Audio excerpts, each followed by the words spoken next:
Adelante, Conchita. Ok, Un placer. muchísimas gracias.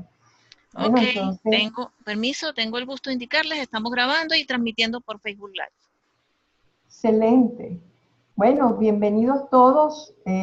Estamos aquí desde cantidad de países, lugares en Colombia, en Venezuela.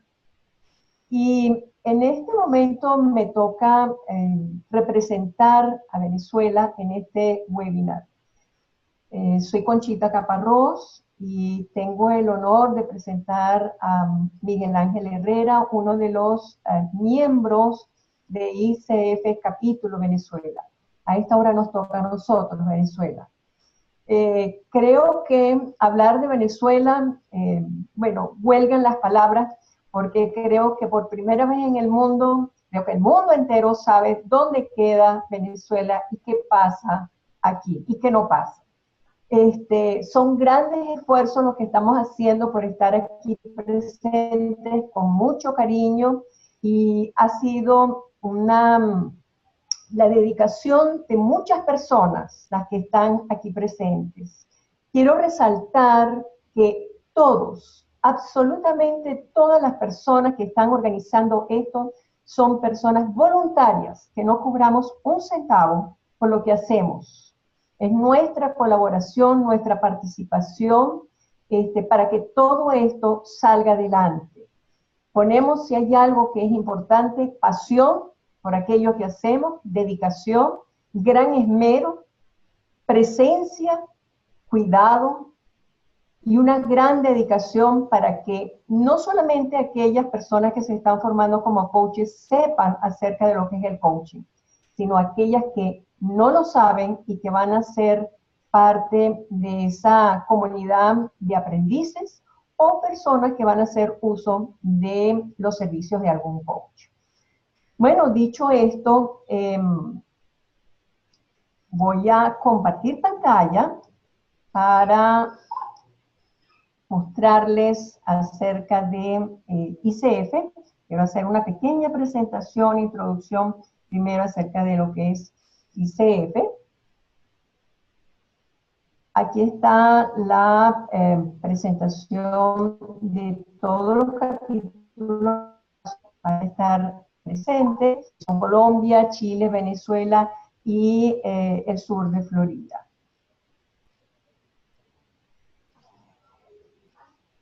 Quisimos hacer esta pregunta de qué es la Federación Internacional de Coaching para usted como cliente, porque queremos en este momento capturar la atención de todas aquellas personas que en algún momento quieren o se plantean la posibilidad de contratar los servicios de un coach. ¿Y qué representa el contratar a un coach de la ICF y, bueno, para usted como cliente? Pues representa una garantía. Primero, que la persona que va a contratar, si pertenece a ICF, tiene una formación sólida y experiencia que ha sido verificada por la ICF. Que esa formación tiene estándares y verificación estricta. Que si ese coach tiene credencial de la ICF, posee una cantidad de horas específicas, verificadas, de experiencia, que ha pasado por unas pruebas de conocimiento y que estas todas han sido validadas por la ICF. Y que esa persona tiene que estar en constante mejora de sus conocimientos y desempeño. Porque si tiene una credencial, esa credencial la tiene que renovar cada 3 años y presentar una serie de pruebas que garanticen que esa persona está mejorando, desarrollando, adquiriendo nuevos conocimientos y experiencia. Todo esto le garantiza que tiene un coach que posee una actualización y desarrollo constante. Ahora, ¿qué es la Federación Internacional de Coaching para usted como coach? Aquel que dice, bueno, yo me quiero formar como coach. Bueno, representa a una organización de reconocimiento mundial que en estos momentos se encuentra en 76 países presentes, que tiene altos estándares de exigencia, de eficiencia, de seguimiento de todos aquellos que son sus miembros. que hay un 44% de la población de esos miembros que están en la ICF que están credencializados, que en todos esos países que ustedes ven allí hay un grupo de voluntarios, igual que los que estamos aquí presentes, trabajando y mostrando lo que es la ICF para todos ustedes, para enriquecer conocimiento, para generar esas redes de encuentros, de experiencia, de compartires. De eso se trata. Somos aliados estratégicos porque supervisamos las nuevas prácticas, las buenas prácticas, porque hay programas, las escuelas no se acreditan, son los programas que están acreditados por la ICF. Y las escuelas que se exponen a esa situación de obtener una acreditación de algún programa tienen que pasar por altas exigencias, lo cual significa que usted como cliente, cuando vaya a escoger un programa para formarse, si usted observa, si es ACTP, ACTCH o CCE, estará viendo que es un programa que ha pasado por altos estándares y supervisión. Que si tiene un coach que además tiene credencial MSC, PCC o ACC, significa que tiene muchas horas de vuelo en su haber, lo cual le otorga a usted una cuota de confianza bien importante. La ICF es un seguidor cuidadoso de que todas estas cosas se cumplan. ¿Y esto para quién? Para sus clientes. Los tres grandes aportes de la ICF es que, primero, esta organización es el recurso más importante del mundo en cuanto a coaches profesionales, es una fuente de referencia. Quiero decirles que en este momento muchas empresas en muchas partes del mundo, lo primero que preguntan, ¿pertenece usted a la ICF? ¿Tiene credencial de la ICF? Entonces, atención a esto que es algo muy importante, sobre todo cuando queremos mostrarnos como coaches y cuando queremos mostrar, vamos a decir, nuestro trabajo, ser contratados por empresas y por clientes en general.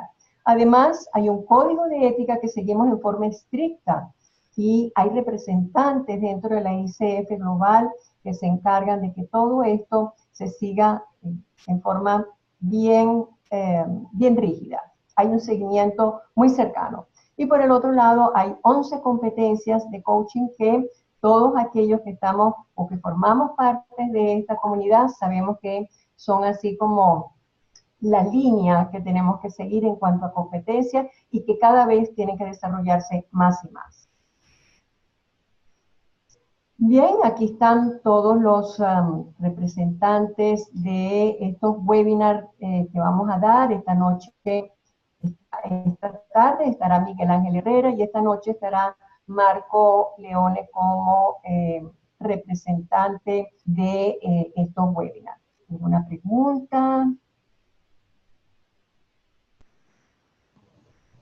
Nada más por aquí.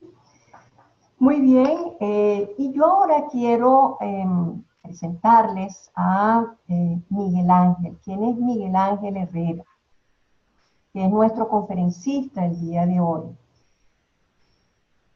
Miguel Ángel es licenciado en Ciencias Administrativas y Gerenciales, certificado como coach de vida en el Instituto Eric Berne, coach organizacional y coach transaccional en el Instituto Eric Berne, Master Practitioner en Trainers Training en Programación Neurolingüística, facilitador en risoterapia, director de Asuntos Estudiantiles del programa Ser Embajador de Posibilidades del Dr. Fernando Flores durante la alianza de la Red de Talento con Pluralistic Networks, coach supervisor de los programas de certificación en coaching organizacional, coaching ontológico y life coaching de Red Talento, observador del programa Ser Embajador de Posibilidades en sus versiones 5 y 6 y participante del programa Comunicación para la Acción de la empresa Pluralistic Networks.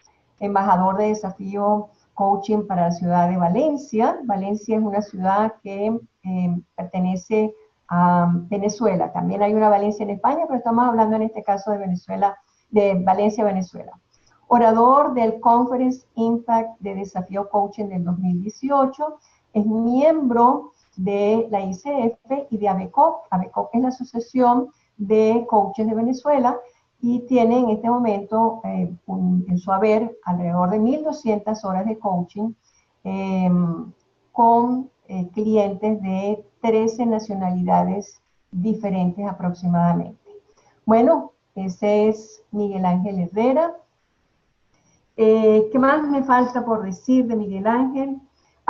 Quiero agregar que este es un webinar que va a tener unidades de estudio, va a otorgar unidades de estudio para todas aquellas personas que lo requieran. Y cada país va a ser responsable de gestionar las unidades de estudio. Las unidades de estudio son importantes para todas aquellas personas que tienen credencial, porque al término de los 3 años tendrán que tener un acumulado de unidades de estudio para, ¿cómo se llama?, renovar su credencial. Bueno, dicho esto, Miguel Ángel, tú eres dueño, señor, de cómo vas a manejar esto. Estaremos aquí en la parte de atrás apoyándote en todo aquello que necesites. Y bienvenidos absolutamente todas las personas que están presentes. Súper felices de que estén aquí. Mil gracias. Gracias, Conchita. Gracias a ti. Fíjate, yo tengo hoy un gran reto. Y el gran reto es que tengo que coordinar dónde está la cámara y dónde veo la presentación. Porque tengo una camarita que tengo aquí al frente, pero tengo la presentación gigante de este lado. Entonces, no se asusten si por momentos veo la cámara, pero por otros momentos tengo que girarme para poder ver la presentación que les traigo el día de hoy. Primero, honrado de poder acompañarlos, de traer este tema para contarles un poco la historia de cómo llegamos aquí. Resulta que era el año 2016 y estábamos como participantes en un programa de la empresa Pluralistic Networks, un programa llamado Ser Embajador de Posibilidades. Y en ese momento ya la crisis en Venezuela se estaba asomando, la gente estaba empezando a migrar a otros países. Y resulta que en ese momento nos hablaron de un tema, nos habló Fernando Flores, de una distinción que nos llamó la atención, llamada Esperanza Radical. Y de hecho, a partir de allí, desarrollamos un taller basado tanto en el libro, que fue escrito por un psicoanalista y filósofo, Jonathan Lear, y justamente acá estaba muy contento de ver que entre los participantes hay varios de los facilitadores de ese programa. ¿Por qué? Porque fuimos al final 7 personas, y de las 7, aparte de mí, está conectado Mónico Carvajal, está conectado Francisco Muset y está conectada María Gabriela Vizcarra. ¿Okay? Entonces, muy contento de tener la oportunidad de hacer, digamos, un pequeño recuento de tanto qué es eso que llamamos esperanza radical, que conocimos en el 2016 y nos llamó la atención, como una actualización, porque les tengo la sorpresa a estos facilitadores que me acompañaron, que cuando estaba haciendo la investigación nuevamente acerca de esperanza radical, conseguí un artículo que ampliaba el tema. Entonces, el reto es mostrar de una manera diferente, vía web en esta oportunidad, lo que es esta distinción, pero adicionalmente tengo el reto de ser un venezolano en medio de una crisis que se ha sido comentada como una de las crisis más difíciles a nivel económico del hemisferio en la época moderna, y poder mostrar cómo mantener la esperanza, y una esperanza que no es cualquiera, sino que es una esperanza que es radical. Entonces voy a colocar por acá la presentación.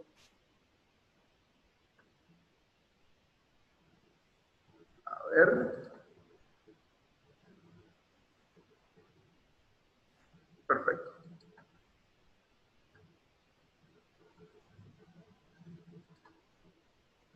Ya la estamos viendo, Miguel Ángel. Y esto arranca con una pregunta. Y les voy a pedir a todos que se vayan al chat. Y voy a poner esa pequeña imagen allí de referencia. Miren allí esa flor en medio de ese terreno árido. Y les hago la pregunta. ¿Qué será esperanza para ustedes cuando escuchen esa palabra?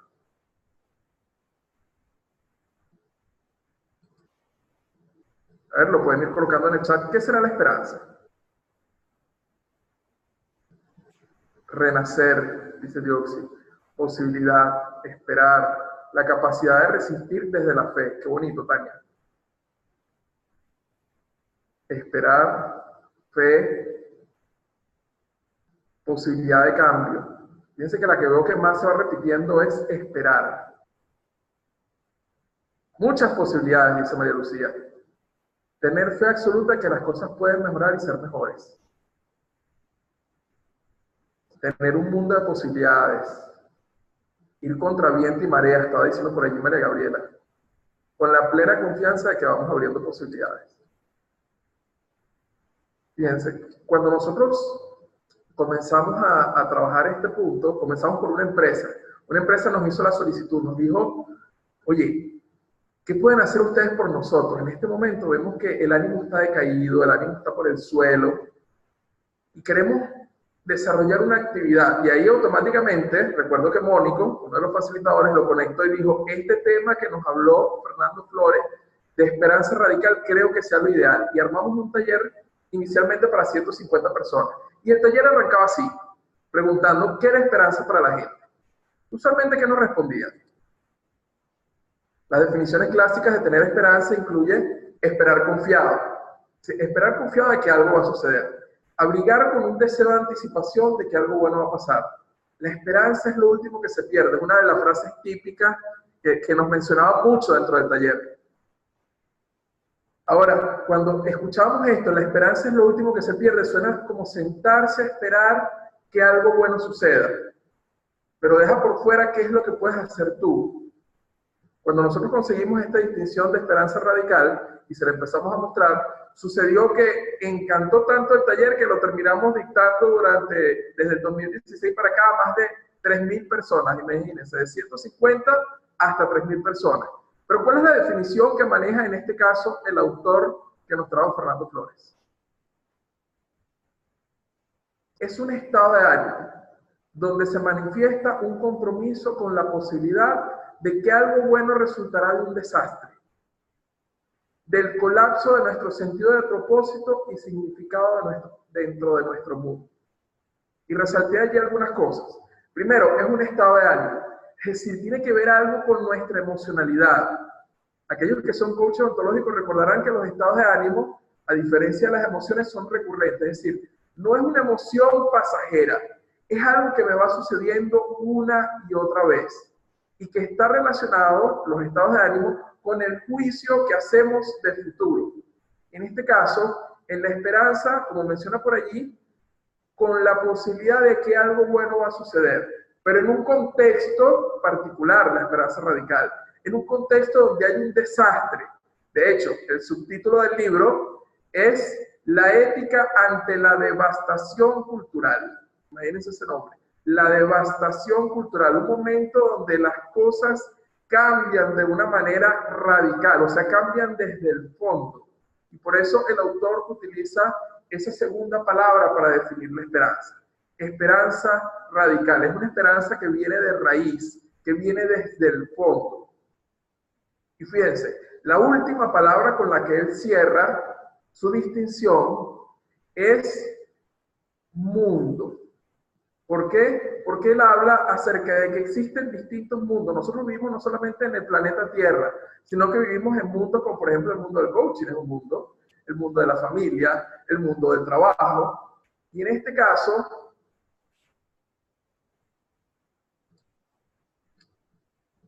para mostrarles, esta es la portada del libro.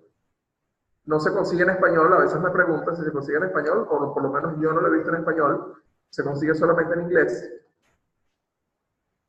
Y en este caso el autor, para hablarles un poco de él, Jonathan Lear es un filósofo, un doctorado en filosofía de la Universidad de Rockefeller, pero aparte es un psicoanalista formado, forma parte de la Sociedad de Psicoanalistas de Estados Unidos. Una combinación bien particular. ¿Y qué es lo que él va haciendo durante el libro? Él va analizando la historia de los indios cuervos, pero en específico del último gran líder de esa tribu, con un nombre muy particular, como ven por allí. El nombre de ese líder era Muchos Lobos. ¿Y por qué él tomó en específico esta historia? ¿Y por qué no otra? Porque hay unas palabras que menciona Muchos Loros cuando él cuenta la historia de su vida, que él dice que lo persiguieron hasta en los sueños.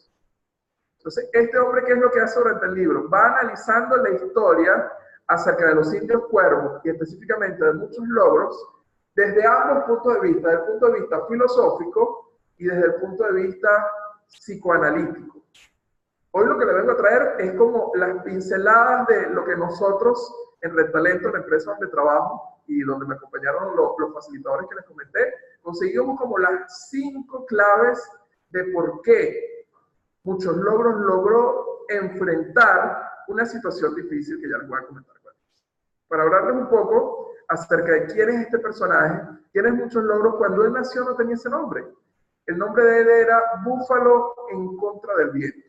Entonces, fíjense, el nombre ya demostraba que esta persona iba como en contra de lo común. Era siempre un líder. De hecho, su abuelo decía, este va a ser el líder de la tribu, porque míralo, siempre era el que destacaba en los juegos, siempre era el que primero se lanzaba a hacer las cosas, y cuando ellos tuvieron un ritual para pasar de la niñez a la adultez, tienes la oportunidad de cambiarte el nombre. Y su abuelo lo inspiró y le dijo, tú vas a lograr muchas cosas. Tu nuevo nombre ya no va a ser este de Búfalo en contra del viento. Tu nuevo nombre va a ser Muchos Logros.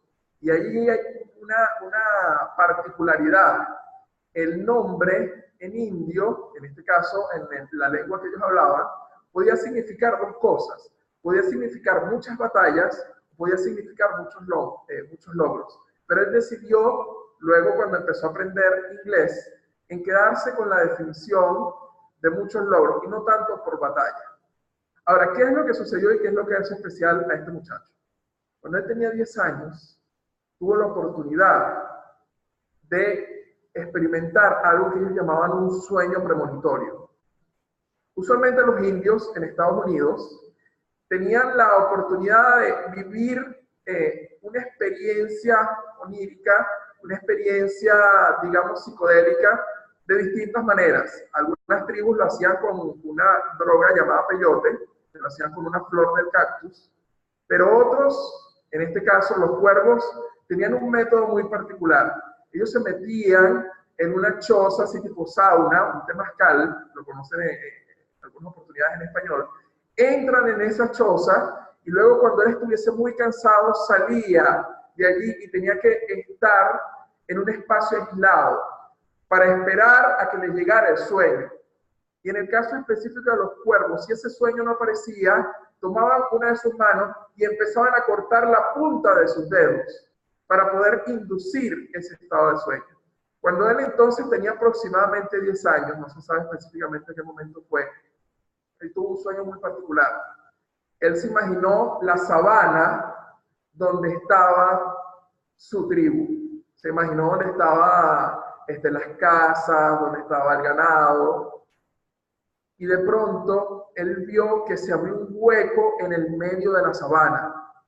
Y de allí en ese hueco empiezan a salir los búfalos y empiezan a correr en estampida. Y empiezan a arrasar con todo, empiezan a arrasar con las casas, con los sembradíos, con las distintas animales que tenían. Y los búfalos van arrasando, van devastando y se pierden en el horizonte. De último sale un búfalo gigante. Ese búfalo gigante se le acerca, lo mira a los ojos y se convierte en un hombre. Y ese hombre le dice, tú tienes una misión muy importante. Y esa misión es que va a suceder algo muy difícil para nuestra tribu. Y tu rol va a ser liderar cuando venga ese proceso difícil.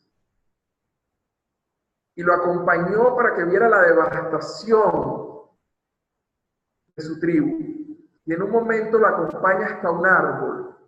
Y en el árbol, que era lo único que quedaba de pie, o sea, arrasaron con todo y solamente había un árbol. Se acerca este hombre, ve el árbol y le muestra que en el árbol estaba viviendo un pequeño pájaro, el carbonero negro. Y le dice, tu misión es aprender de este carbonero negro. Este carbonero es el espíritu que te va a enseñar lo que necesitas saber para afrontar esta situación difícil. Él despierta de este sueño y vuelve a la tribu y lo cuenta. Algunos lo tildan de loco porque no todos los sueños premonitorios se cumplían. Pero hubo la particularidad de que como este muchacho era un líder nato y ya se empezaba a decir que él iba a lograr ser el líder de la tribu, algunos de los ancianos, de los más sabios, deciden escuchar este sueño premonitorio. Y pasaron aproximadamente unos 12, 13 años en los cuales él se quedó preguntándose qué es lo que el carbonero negro me tiene que enseñar. Para ir avanzando un poco con la presentación, él soñó que los búfalos se iban y no regresaban más. Solo sobrevivió el pájaro carbonero. La tribu por 10 años, creo que fueron 12, debatió esto. Ahora, ¿qué es lo relevante del sueño? Que los búfalos se iban. ¿Y por qué es tan relevante para ellos que los búfalos se iban? Porque ellos comían carne de búfalo, bebían la leche de las búfalas. Su ropa estaba hecho con el cuero de los búfalos. Los tipis, que son las casitas donde ellos vivían, estaban hechos con los cueros de los búfalos. Su referencia con las otras tribus era justamente pelear para poder conseguir más territorio donde poder cazar búfalos. Es decir, toda su vida giraba en torno a los búfalos. Entonces imagínense lo particular de ese sueño premonitorio.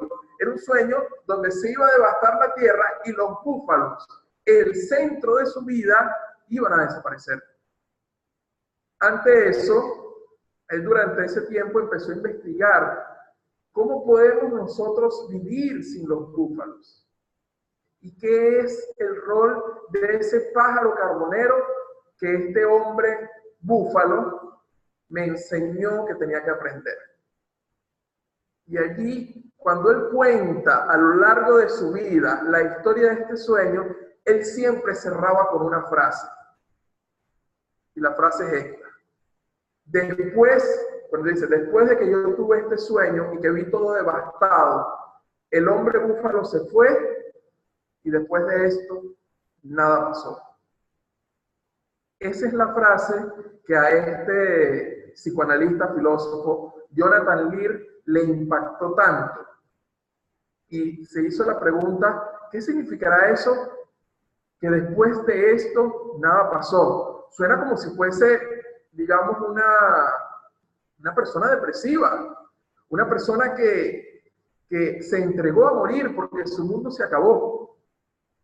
Pero no, resulta que muchos logros llegó a ser no solamente el líder de su tribu, muchos años después, sino que llegó a ser nombrado el gran líder de los Crow y el representante de los indios frente al hombre blanco. Ahora, ¿qué sucedió durante estos 10 años? Sucedió algo bien particular.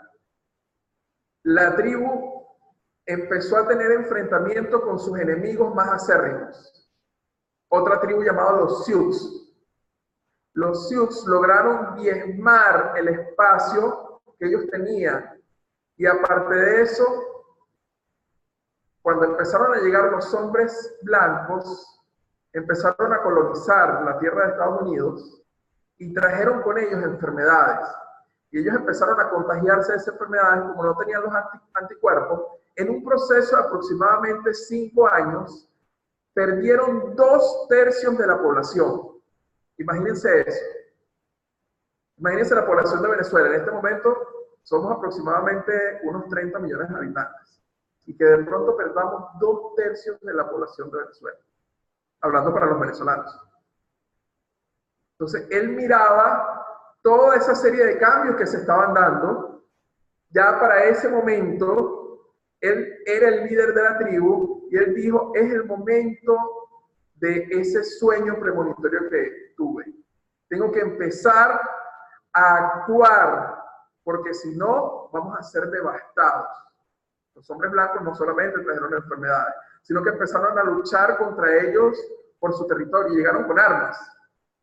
Pero ¿qué fue lo que hizo este gran líder que fue muchos logros? Él se dio cuenta, como menciona por acá la lámina,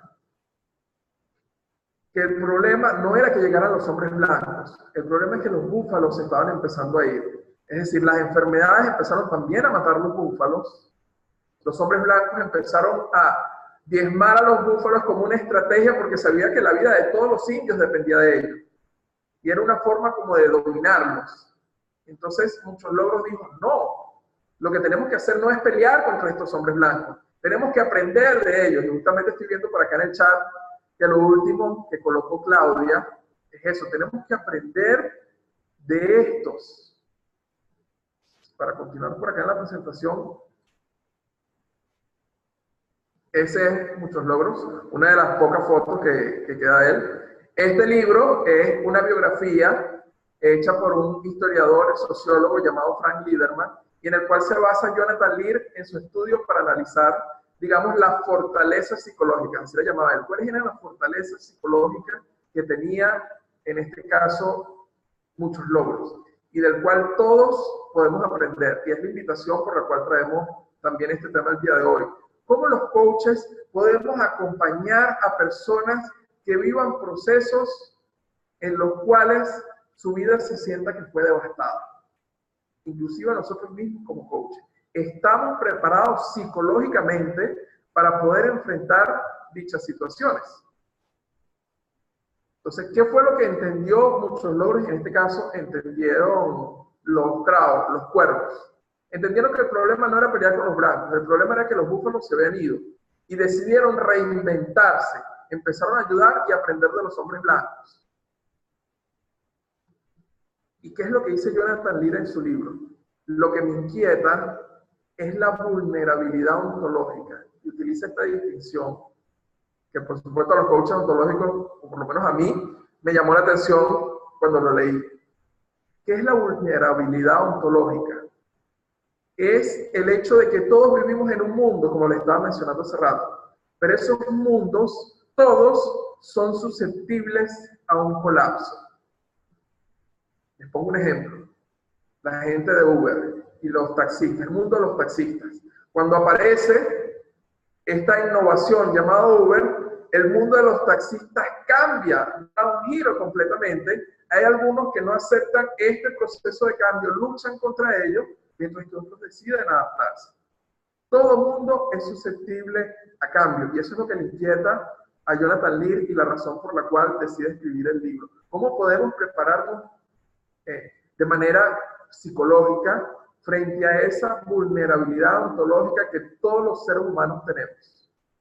A ver, estaba viendo por aquí algo que me colocaron en el chat, pero no lo puedo ver. Ah, bien.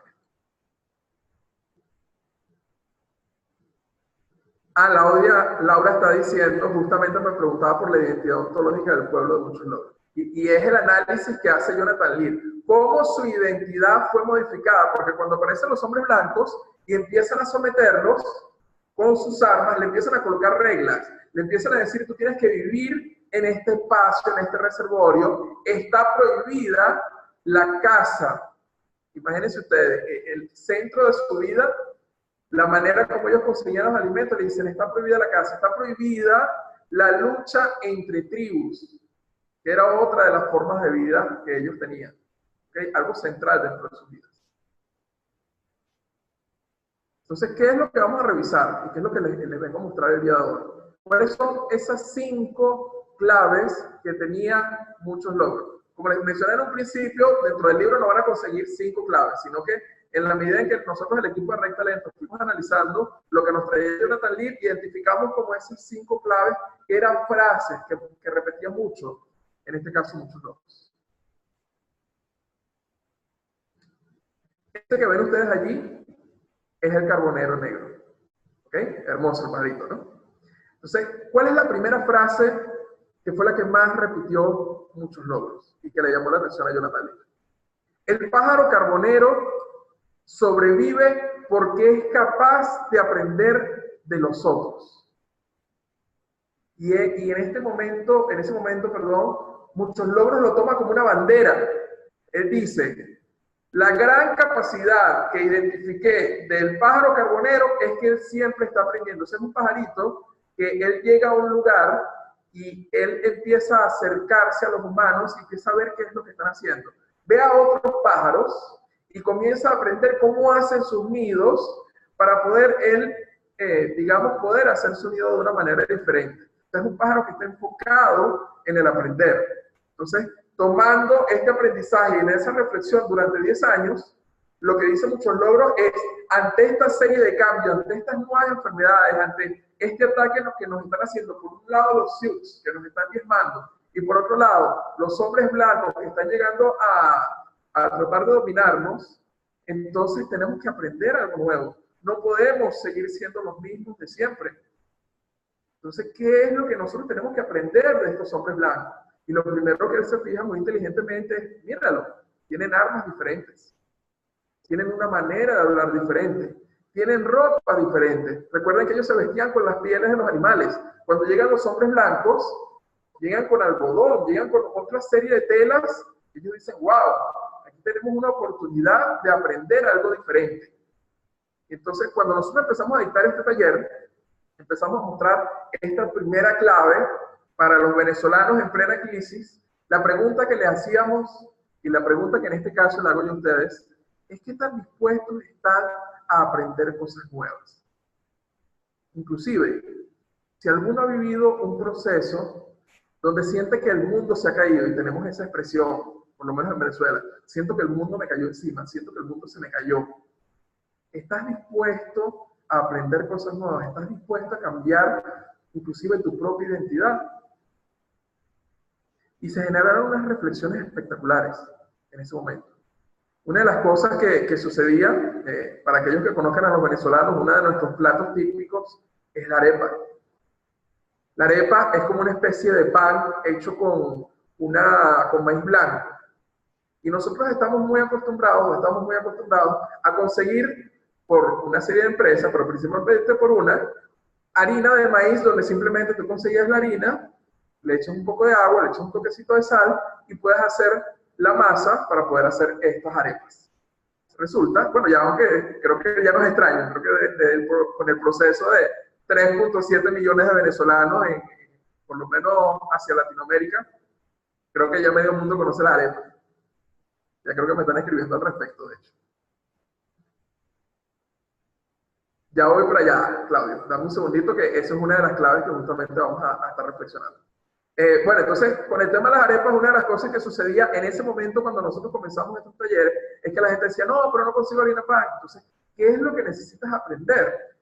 Resulta que empezamos a aprender otras maneras de hacer arepa. Empezamos a hacer arepa con yuca, mandioca, como conocen algunos. Empezamos a hacer arepas de papa, empezamos a hacer arepas de remolacha, betabel. Empezamos a hacer arepas no solamente de maíz, sino que empezamos a innovar. Inclusive, recuerdo un caso muy particular de un muchacho dentro de uno de los talleres que nos comenta, ¿sabes qué? Estoy aprendiendo a cómo conservar las cosas. Mi abuela vivió en España durante la guerra y ella me está enseñando a cómo hacer salsa y cómo conservarlas para que duren bastante. Entonces, esa era la primera invitación que nosotros le hacíamos a la gente en los talleres. ¿Qué es lo que tú estás necesitando aprender? Inclusive mirando la propia identidad del venezolano. Recientemente estuvimos en un congreso, estuvieron varios de los muchachos de Red Talento que están por ahí conectados, está también Xiomara, que fue parte del comité organizador de ese excelente congreso, y nos hicieron una presentación, la vicepresidenta, como comentaba hace rato, Conchita, de la Asociación Venezolana de Coaching Profesional, nos hacía una presentación acerca de la historia del venezolano. Y algo que a ella le llamaba la atención es que nosotros vivimos en ciclos de guerras. O sea, cada cierto tiempo, mirando desde la historia, desde los indios venezolanos hacia acá, vivimos procesos donde generamos una guerra entre nosotros y son ciclos que duran aproximadamente 20 años. Entonces, ¿qué es lo que nosotros los venezolanos necesitamos aprender para poder, digamos, pasar, utilizando un poco los términos que utilizaba en ese momento la conferencista, Mari Carmen Padrón, que ella decía, para poder trascender ese tema generacional que nosotros tenemos con pelearnos con nosotros mismos y con sufrir guerras y procesos de devastación. Entonces, la invitación que les hago, y es la primera pregunta, ¿qué es lo que yo necesito aprender? Inclusive, ¿cómo es mi relación con el aprendizaje para poder enfrentar un momento difícil? Entonces, me gustaría ir viéndolos en el chat. No quiero que esto sea solamente una conversación donde yo les comente la historia de muchos logros, sino quiero también leerlos a ustedes. ¿Cuál es su experiencia? ¿Qué es lo que necesitan aprender para poder enfrentar situaciones difíciles? A ver, veo por ahí el chat. Miguel Ángel, ¿tienes a mano un micrófono para ponértelo cerquita? Es que tu voz resulta muy coloquial y quieren oírte todavía más cerca. ¿Qué te parece? No te escuché, Conchita. Si puedes repetirlo, por favor, voy a dejar de compartir la pantalla. Si tienes por allí un micrófono que puedas colocarte de manera que se oiga tu voz todavía más cercana. Ah, ok. Lo que pasa es que no lo tengo porque es un micrófono como de ambiente. Entonces, Ok, súper, perfecto. me voy a acercar un poquito más para ver si me escuchan mejor allí. Magnífico, porque por ahí estaban que querían escucharte todavía más cerca. Ok. Entonces, fíjate, voy a aprovechar que vi algo que me llamó la atención hace un momento.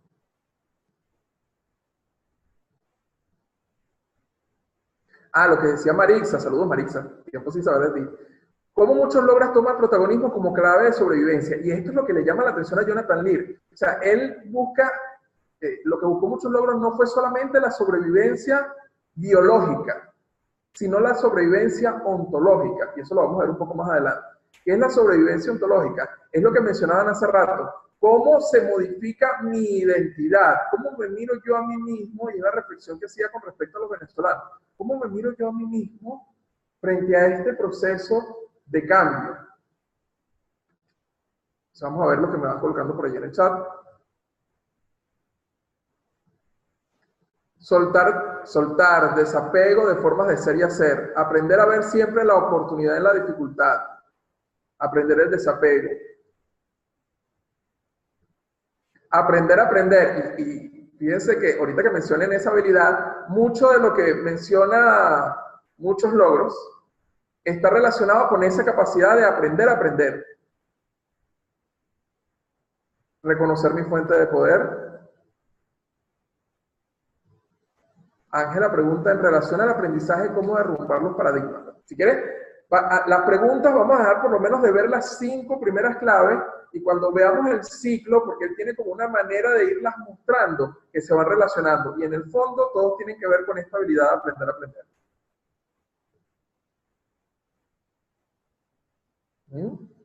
Dicen, repiten mucho el desaprender.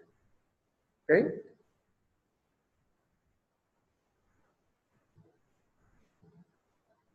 Aprender a ser otro, transformarme mirando quién había venido siendo. Eso que dice Jesús es clave. Saludos, Jesús. Como mencionaba en un principio, hay un artículo que también les voy a hacer mención hacia el final, luego de que veamos las 5 claves, donde una serie de filósofos comentan el libro de Esperanza Radical y amplían el concepto.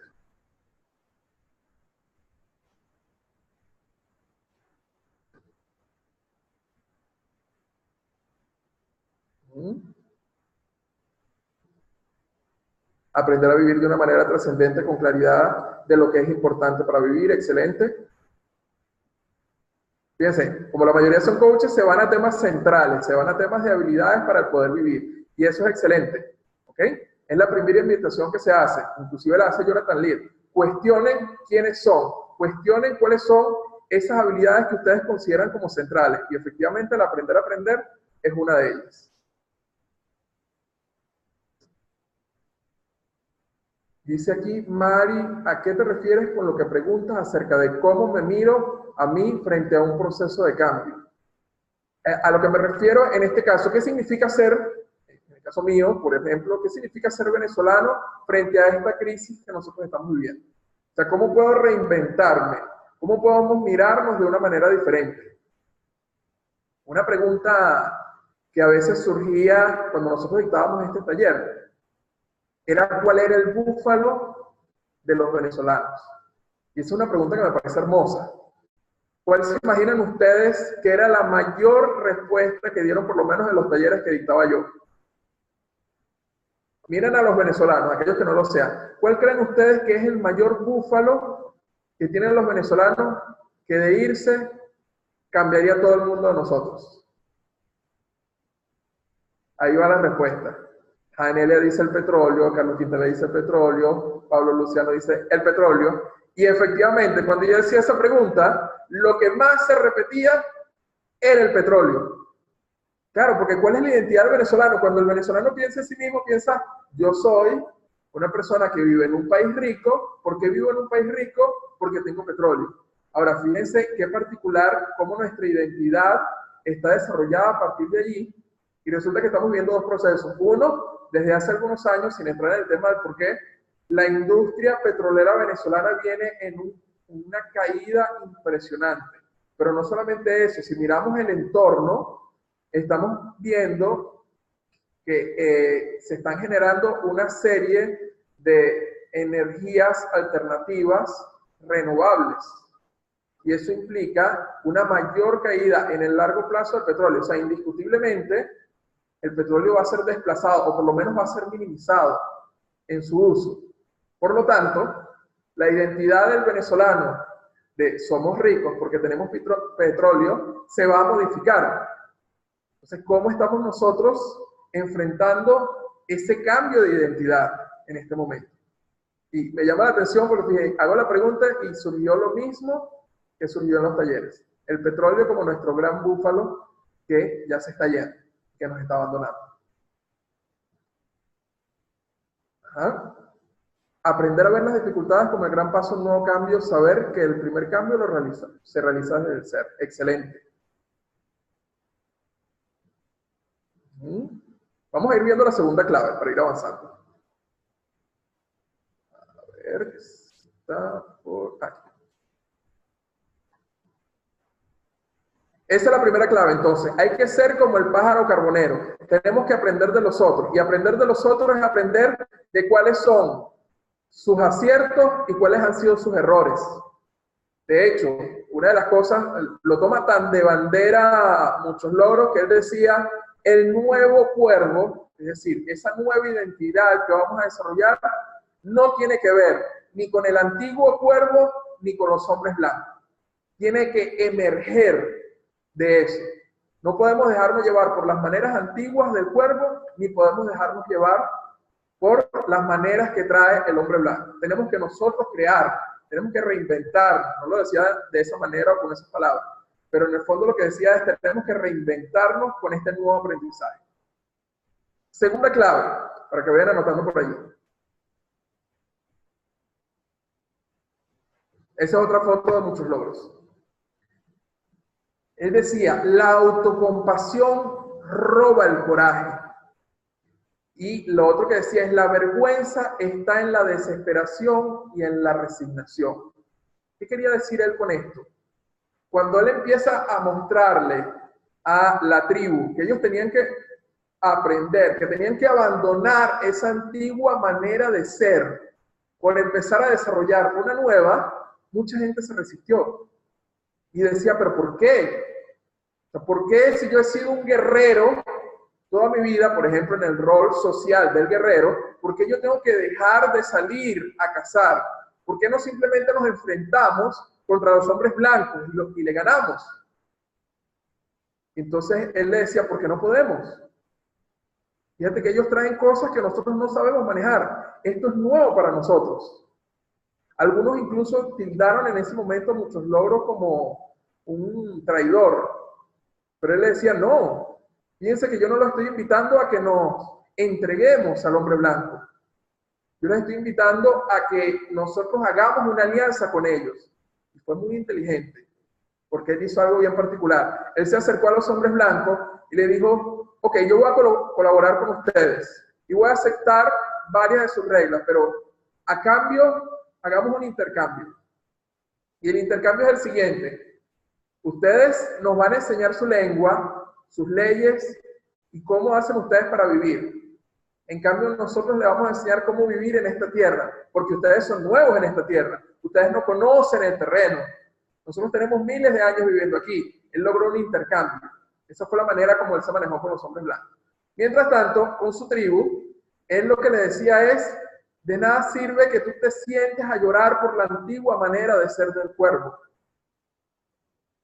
La autocompasión te roba el coraje. Era lo que él mencionaba mucho. Es decir, esta capacidad de poder inventarnos, el nuevo guerrero tiene que tener el coraje de desarrollar nuevas tradiciones, nuevos valores. Pero para desarrollarlo, no puedes caer en la autocompasión, como primer punto. Y eso es lo que nosotros le mostrábamos a la gente en los talleres. Ante este proceso de crisis, donde, por ejemplo, a finales del año pasado, tuvimos una inflación de 1.700.000%. O sea, estaba viendo en estos días un gráfico acerca de las inflaciones históricas del mundo, y cuando salía de Venezuela del 2018, las otras inflaciones no se veían porque la barra que mostraba 1.700.000% opacaba completamente la otra. A la siguiente. ¿Cómo es para vivir en un proceso donde los precios se van modificando cada día, cada hora inclusive? No puedes caer en la autocompasión. Sucedió también recientemente cuando se dieron los procesos de los apagones. Algo que sucedía es que en pleno proceso de apagón, donde no tenías la capacidad de poder conversar con otras personas por teléfono porque estaban caídas hasta las líneas telefónicas, hay gente que se aisló del mundo. Entonces él decía, la autocompasión roba el coraje. O sea, quedarte lamentándolo por no tener algo en un determinado momento no te ayuda. Necesitas salir de allí, necesitas inventar algo nuevo. Entonces, y la segunda frase que él mencionaba es, la vergüenza está en la desesperación y está en la resignación. ¿Qué significaba con esto? Hay gente entonces dentro de su tribu que empezaban a actuar de manera desesperada ante la situación que estaban viviendo. Y algunos que simplemente se resignaban y decían, no podemos hacer nada, tenemos que entregarnos a los hombres blancos. Y él decía, no, ahí es donde está la vergüenza. ¿Y qué es lo particular? Empezó a redimensionar el tema del coraje. ¿Y cómo lo redimensionó? Colocando dos polos. El polo del coraje, él lo relacionó con el aprendizaje. Imagínense, de un pueblo de ser guerrero que luchaba por sus tierras, él ligó la distinción coraje con aprendizaje. Y luego, en contrapartida, él decía que la vergüenza estaba en la resignación. Entonces hizo como unos polos, y eso le llamó poderosamente la atención a Jonathan Lear desde el punto de vista psicológico. Él cambió la manera de ver con el coraje. El coraje es aprender y la vergüenza está en resignarse. Y eso es lo que Jonathan Lear empieza a notar como un segundo aspecto clave para poder enfrentar situaciones de crisis. Tienes que dedicarte a aprender y tienes que evitar caer en autocompasión y en resignación. Entonces la invitación es también a que ustedes hagan este proceso de reflexión. ¿Qué les sucede cuando el mundo se les cae? ¿Se quedan resignados? ¿Se quedan desesperados? ¿Se quedan lamentándose por lo que ya no está? Veo por allí que me van escribiendo. Dice Jesús, fue la fórmula de Víctor Frank en el campo de concentración. Aprender algo. Excelente, gracias Jesús. Marixa nos dice, la autocompasión y el victimismo paraliza y anula el accionar que podría sacarte de la crisis. Jennifer va mencionando, la autocompasión es un mecanismo inconsciente de mantenerse en la zona de confort. Ah, sí, por allí va mencionando Tania que era un gran negociador, excelente. Y eso fue lo que él buscó. Él siempre buscaba qué es lo que yo necesito aprender. Ese era su gran mantra. Inclusive él decía, si nosotros aprendemos de los hombres blancos, vamos a tener ventajas sobre ellos. Fíjense. Si nosotros logramos aprender, porque vamos a tener su mundo más nuestro mundo. Era muy, muy inteligente este señor, muchos logros. Ah, qué chévere. Mayreli está diciendo que está aprendiendo coaching. Excelente. Construir de nuevo sobre lo aprendido. Ah, por ahí mencionan, claro, cuando se cae en la actitud de autocompasión, entramos en el quejómetro.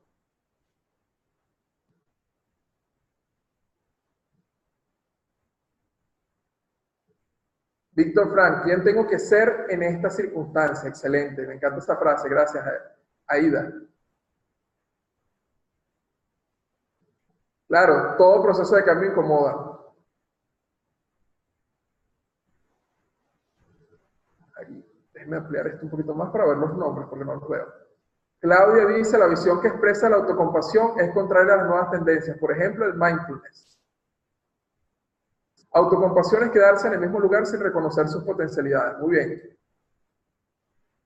Raiza, bienvenida. Reinventarme implica coraje, salir de la zona de confort. Excelente. Pero inclusive los veo haciendo como reflexión acerca del tema. La invitación que les hago a ustedes es que se miren. Aprovechen esta oportunidad y mírense en qué momento, frente a un cambio, han caído en la resignación. Y creo que todos hemos pasado por allí. Me pasó, lo comento con ustedes, en un momento, recuerdo, en todo este proceso de los apagones del mes de marzo en Venezuela, me sucedió que en un momento dije, Dios mío, ¿cómo voy a poder afrontar esta situación? Y estuve allí, recuerdo, en un par de horas. Y salí a partir de poder conversar con otros. Y ya vamos a hablar de eso. Entonces, esa es la segunda clave. Vamos a leer algo más del chat y continúo. Andrés Galíndez, saludos. El caballero está por allá por Medellín. A veces la autocompasión me quita la posibilidad de reaccionar ante mis errores y accionar para hacer las cosas mejor. Yanelia, he caído en mi autocompasión porque me he quedado sin agua, sin luz y sin gas. Me pasó, no te preocupes. Aida, estuve a punto de caer en mi último viaje. Entonces vamos a ver, y regresé como águila. Ah, excelente, qué bonita esa metáfora, me encanta. Entonces vamos a continuar, porque fíjense cómo se va enlazando estas frases. La primera, tengo que aprender, porque ese es el estilo del carbonero. Y él empieza a ligar el coraje con el aprender. Y empieza a ligar entonces la vergüenza, que es la segunda clave, con el resignarse y con caer en la autocompasión. Pero hasta ahí no llegó muchos logros, tenía otra frase muy particular. Y miren eso allí. Dentro de la tribu de los cuervos existía una leyenda, que era la leyenda de los 4 vientos. Ellos decían que esos 4 vientos llegaban en distintos momentos, pero había situaciones en las cuales los 4 vientos convergían y se generaba una gran tormenta. Y la frase que él decía, el mundo es un lugar donde puede caer una tormenta que nos abrume, pero en el fondo siempre vuelve la bondad. Y él decía, el mundo, por más que hayan situaciones difíciles, siempre cambia. El mundo es un constante cambio, como esos 4 vientos que van y vienen. Hay oportunidades donde esos 4 vientos convergen, pero va a haber alguna situación donde eso se modifique. Entonces veamos cómo él empieza a estructurar este estado de ánimo mirando el futuro. Él mira un futuro donde dice, no importa que esta tormenta dure, en algún momento va a retornar la situación de normalidad. Él lo dice, va a volver la bondad, por más difícil que sea. Porque el mundo es así, el mundo es bondad. Era la distinción que él utilizaba. Esto nuevamente nosotros lo mostrábamos en los talleres y para algunos era difícil escucharlo. Pues oye, llevamos mucho tiempo en este proceso de crisis. ¿Cuánto tiempo va a durar? Era la pregunta, y la pregunta que todavía nos hacemos algunos, porque esto no, por lo menos la crisis económica no ha terminado. Y es importante recordar, y era la invitación que yo les hacía, las distintas crisis por las cuales ha pasado los países en el mundo. Yo sé que aquí hay gente de distintos países. Y quiero que miren, por ejemplo, las cosas que sucedió en Alemania. Después de 2 guerras mundiales, imagínense, casi que podríamos decir desde el punto de vista histórico, muy seguidas. Y cómo lograron levantarse de allí. La bomba atómica en Japón. Los cambios tan rápidos que se dieron, por ejemplo, en Singapur. Y sin ir muy lejos, una de las cosas que yo comentaba, en ese momento estaba comenzando los procesos el año pasado, estaban comenzando los procesos de hiperinflación en Venezuela. Yo le decía, miremos los otros países. Cómo los otros países han logrado salir de procesos de hiperinflación. Si aquí hay gente de Brasil, si acá hay gente de Perú, pueden recordar esos procesos. Argentina también vivió procesos de hiperinflación. Entonces, ¿qué es lo que nosotros necesitamos aprender de esos procesos? De mirar a los otros, recordando que esto también va a pasar. Como dice por allí Torcuato, que nos está acompañando, esta frase definitivamente apunta a trabajar la resiliencia. Y una de las preguntas que yo le hacía a la gente cuando estábamos en los talleres era esa. Tú recuerdas que esto también va a pasar, o se te olvida. Y algunos estaban bastante tristes y decían, a veces me levanto y siento que esto va a ser eterno. La invitación que yo les hacía era la invitación de muchos logros. Recuerda que esta tormenta también va a pasar. No hay nada eterno. Y creo que tenemos muchas frases en la cultura popular que refieren a eso. Después de la tormenta, viene la calma. El momento en que la noche es más oscura es cuando está a punto de amanecer. Esas son reflexiones de que en el fondo nada es permanente, de que las cosas siempre se están modificando. Entonces ya tenemos la tercera clave que presentó muchos logros en ese momento. La tercera clave se va uniendo a las otras, donde dice tengo que aprender y relaciona el coraje con aprender, el ser guerrero con aprender. De segundo, la vergüenza. ¿Dónde está la vergüenza? En resignarme. ¿Y por qué me mantengo en ese proceso de coraje de estar aprendiendo y de no resignarme? Porque esto también va a pasar. Esto no va a ser permanente. Esto va a pasar en algún momento. Alba tiene otra de las frases que está por allí. No hay mal que dure 1000 años, ni cuerpo que lo resista. Es correcto. Y Torcuato, mi padre decía, cuando hay tormentas, las gallinas se agachan hasta que pasa. Esa no me la sabía, Torcuato. Está excelente. ¿Ok? Entonces veamos cuál es la cuarta clave que se va uniendo a esto que menciona muchos logros.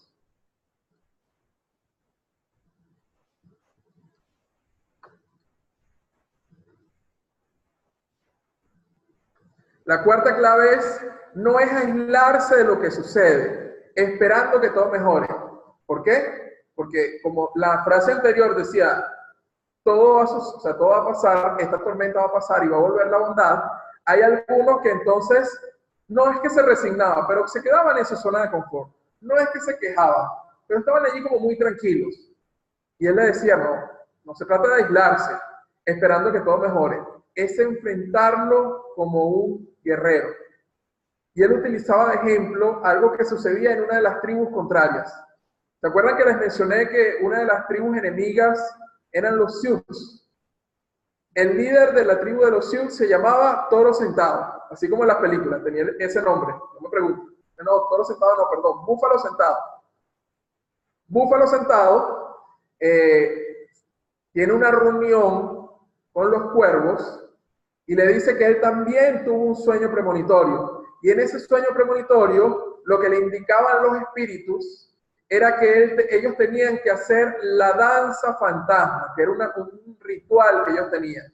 Y que ellos tenían que mantenerse haciendo ese ritual y que mientras más gente se incorporara, más indios se incorporaran a ese ritual, más rápido iba ellos a ganar fuerza y esa fuerza la iban a utilizar para derrotar a los hombres blancos. Muchos logros no estuvo de acuerdo con eso y en este caso Búfalo Sentado vuelve a su tribu y empieza a visitar otras tribus y comienzan a hacer esta danza. ¿En qué consistía la danza fantasma? Ellos iban danzando alrededor de una fogata y tenían que mantenerse danzando sin beber y sin comer. Un grupo de indios hasta que caían exhaustos de cansancio. Imagínense ustedes. Y cuando caía alguien exhausto de cansancio, que ya no podía pararse, que ya no podía seguir danzando, alguien tenía que ocupar su lugar para que la danza se mantuviera. Ellos comenzaron esa danza el 9 de octubre, no recuerdo ahorita el año exacto. La danza duró 3 meses. Imagínense ustedes eso. 3 meses, un grupo de indios girando alrededor de una fogata donde se iban intercambiando. ¿Qué es lo que dijo muchos logros? No se trata de eso. No se trata de que nosotros nos sentemos y nos aislemos. Se trata de que tenemos que hacer algo, tenemos que enfrentarlo como unos guerreros. Y ahí entonces él empieza a darle el giro al concepto de guerrero. Entonces, ¿cuál era la invitación que nosotros hacíamos dentro del taller? Invitábamos a la gente y le preguntábamos, ¿qué estás haciendo tú? ¿Te estás quedando en tu zona de confort? ¿O estás actuando de alguna manera diferente? ¿Te estás enfrentando con esta situación como un guerrero? Porque lo que sucedía es que frente a la crisis muchos se quedaban solamente viendo el teléfono o se quedaban simplemente en las mismas actividades y no estaban desarrollando todo este aprendizaje que él mencionaba desde el principio.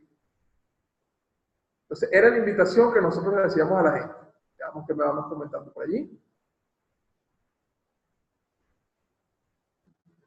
Qué bonita esta frase que nos invita a Ángela Camacho. La guerra no es contra el otro, sino con uno mismo y las propias limitaciones. Excelente.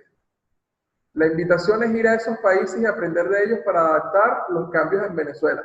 Y eso es una gran invitación que yo le hacía a la gente. Algo que nosotros nos enfrentamos mucho dentro de estos talleres. Como les mencionaba, comenzamos con un grupo de 150 y terminamos dictándolo hasta 3.000 personas. No al mismo tiempo, sino en pequeños grupos.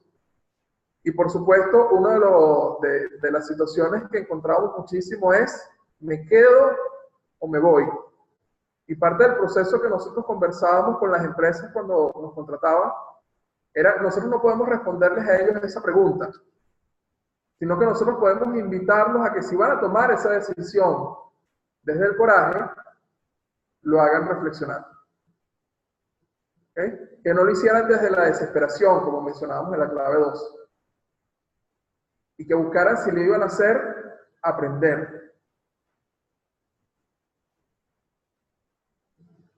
Por aquí dice Carlos Quintela, hay que ponerle el pecho a las balas como buen soldado. Interesante. ¿Ok? Veamos. Entonces tenemos la cuarta clave. Y la invitación es a que ustedes reflexionen consigo mismos. ¿Será que a veces cuando el mundo afuera está cambiando, qué hago yo? ¿Me quedo allí paradito en mi zona de confort y solamente repito las mismas acciones? No las enfrento como un guerrero. Hay algo más que mencionaba muchos logros, y es que había que reinventar qué significaba ser un guerrero. Y eso, Jonathan Lear, también es la invitación que nos hace a nosotros, y nos dice que muchos logros en el fondo era un poeta, pero no un poeta en la concepción que nosotros tenemos habitual acerca de escribir poemas, sino que era un poeta porque era capaz de crear nuevos significados para la identidad de los pueblos. Y esa es la invitación que hace Jonathan Lear frente a esta situación. ¿Cómo podemos estar constantemente nosotros convirtiéndonos en poetas que miren nuevos significados y nuevas maneras de mirar? Creo que en el fondo, aquellos que somos coaches ontológicos, esto nos resuena muchísimo, o por lo menos a mí me resonó, porque me sonaba al aprendizaje transformacional, a ese aprendizaje de segundo y tercer orden, donde nos miramos de una manera diferente. Y creo que en el fondo los coaches apuntamos a eso, a acompañar personas para que sean poetas de sus propias historias y desarrollen nuevos significados. Dice Ángela, cambiar el observador es empezar a cambiar el mundo. Esperanza es desear que algo pase. Fe es creer que va a pasar, dice Marisa. Leomares dice, me hace pensar en eso de cuál es mi rol ante la crisis. Excelente pregunta. El caos y el conflicto. Formar parte de lo nuevo o quedarme en el pasado. Es decir, fluir con la transformación. Y esa era también una invitación clave que nosotros le hacíamos a la gente. ¿Tú te consideras un protagonista o un espectador? Y eso también tiene que ver con el guerrero. ¿Cómo te quedas tú ante lo que está sucediendo? ¿Y de qué manera lo afrontas? Y es en la concepción clásica del guerrero que les mencionaba hace rato en el caso venezolano. Significa entonces que el guerrero significa que tenemos que salir a pelear y significa que tenemos que destruirnos con el otro. ¿O podemos nosotros resignificar lo que significa el coraje para el venezolano? Un coraje que sea donde nos veamos parte de la situación que estamos viviendo y no meros espectadores de lo que estamos viviendo. Juan y Ramírez nos dice por acá, la visión que expresa de la autocompasión es contraria a las nuevas tendencias. Ah, eso ya lo había leído por allí. Es posible que sea un tema de traducción, tal vez no es autocompasión, sino autolástima. Victimización, que es diferente. Efectivamente, la traducción tiene que ver con autolástima, con lástima por ti mismo. ¿Okay? Autocompasión no desde el punto de vista de ser cuidadoso conmigo, sino del quejarme, del victimizar.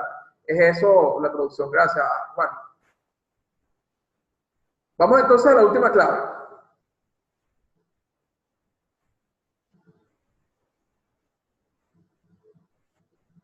Buscar actuar con la sabiduría de lo aprendido, como el carbonero y no por impulso. Fíjense que aquí es cuando se había mucho de la discusión acerca de cómo actuamos en un momento de crisis. En el caso de los talleres que nosotros estuvimos dictando, la reflexión a la cual llegábamos es que mucha gente se iba del país, imagínense, 3.7 millones de personas hasta el mes de marzo. Se iba en un acto de desesperación, sin analizar, sin reflexionar. Yo le decía, es el momento de la valentía, o lo reflexionamos todos los facilitadores, porque nos pusimos de acuerdo para ello. Es el momento de reflexionar, porque es un momento difícil para todos los venezolanos, tanto el que se queda en Venezuela, como el que se va. La pregunta es cómo lo enfrentas. ¿Desde qué punto de vista lo enfrentas? ¿Desde la impulsividad? ¿Desde el actuar ya? ¿O desde el tomarte el tiempo para hacer, aunque sea un mínimo plan estratégico, de qué es lo que quieres lograr? ¿Okay? Entonces, era la reflexión que nosotros también invitamos a la empresa. Tú no puedes decirle a una persona que no se vaya. Llegó un punto, recuerdo claramente, donde en las empresas todos los días una persona colocaba su renuncia porque se iba del país. Inclusive algunos se iban de vacaciones y cuando retornaban de sus vacaciones, bueno, no retornaban de sus vacaciones, mejor dicho. Y eso presentó un quiebre muy, muy fuerte para las empresas. Entonces, esa es la reflexión con este último punto. ¿Cómo actúas ante la crisis? ¿Actúas por impulsividad o te detienes a analizar y a crear un plan de cómo poder enfrentar la situación? Yo, algo que les mencionaba a las personas en el taller es, si decides irte, ¿cuál es tu plan? ¿Decides investigar cuál es el país a donde vas a llegar? ¿Haces por lo menos un análisis de los costos que vas a necesitar? Y es una conversación muy dura para tener con la gente. En pleno taller, imagínense ustedes. Y aquellos que deciden quedarse, ¿cómo van a decidir quedarse acá? ¿Cuál es su plan? ¿Entienden cómo funciona una hiperinflación? ¿Entienden cuáles son las crisis políticas que estamos viviendo? Entonces, ¿qué es lo que necesitas tú para poder hacer un plan desde la sabiduría, no desde la impulsividad? Entonces, una vez que tenemos esto, vamos a ver las 5 claves, todas juntas. La primera, el pájaro carbonero sobrevive porque es capaz de aprender de los otros. Primera clave, aprendizaje. Y él empieza a ligar el coraje del nuevo guerrero con ser un aprendiz. Segunda clave, la autocompasión roba el coraje. La vergüenza está en la desesperación y la resignación. La vergüenza, por contraste al coraje del aprendizaje, está en resignarme. Tercer elemento, el mundo es un lugar donde puede caer una tormenta que nos abrume a todos, pero en el fondo siempre vuelve la bondad. Entonces la mirada al futuro es, yo voy a aprender, no voy a resignarme y adicionalmente esto va a pasar en algún momento. Cuarto elemento, no es aislarse de lo que sucede esperando que todo mejore, es enfrentarlo como un guerrero, es apropiarme de lo que está sucediendo, es ser un protagonista y ser un poeta que pueda resignificar la identidad que tengo. Y finalmente, actuar con la sabiduría de lo aprendido, como el carbonero, no por impulso. Entonces, si se fijan, hay humildad desde el principio, hay ambición en el segundo caso, hay fe de que esto va a cambiar, hay un reinventarse y hay un actuar estratégicamente. Esa es la combinación que le llamó la atención tanto a Jonathan Lear. Y dijo, esta es la manera de pensar que va hilada una con la otra, que les permitió a los indios cuervos sobrevivir no solamente desde el punto de vista biológico, sino desde el punto de vista ontológico. porque pudieron resignificarse como cuervos. Y es lo que a él tanto le llamó la atención. Entonces, ¿cuál es la invitación en este momento? Mira esas 5 claves que están allí y hazte la pregunta: ¿cuál es la que tú necesitas reforzar en este momento? ¿Será que necesitas desarrollar la humildad para hacerte la pregunta de qué es lo que necesitas aprender? ¿Será que necesitas desarrollar la ambición y salir de espacios de resignación? ¿Será que necesitas recordarte cuando las cosas están difíciles que eso también va a pasar y que es temporal? ¿Será que a veces entonces te quedas aislado de lo que sucede y te quedas como un espectador y no como un protagonista de la historia? ¿Será finalmente que actúas muy impulsivo ante las situaciones difíciles? Entonces, ¿cuál de esas 5 es la que te hace falta desarrollar? Y les invito por favor a que se vayan al chat para que lo comenten.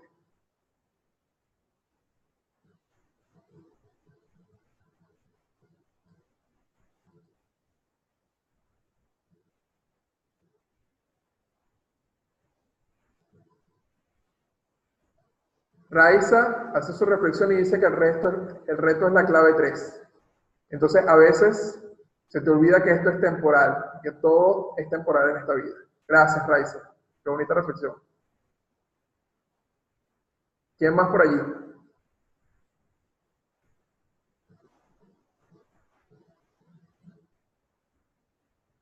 Raiza, bueno, Raiza tiene un combo. Porque tiene la clave 3 y también tiene la clave 5, la impaciencia. Isabel, cuando tú dices actuar, actuar, actuar, ¿eso es lo que te falta o es lo que te sobra?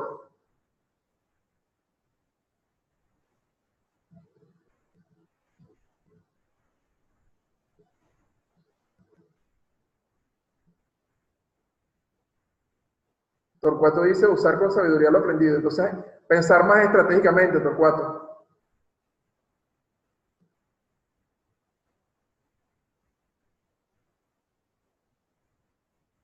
De acuerdo contigo, Aida.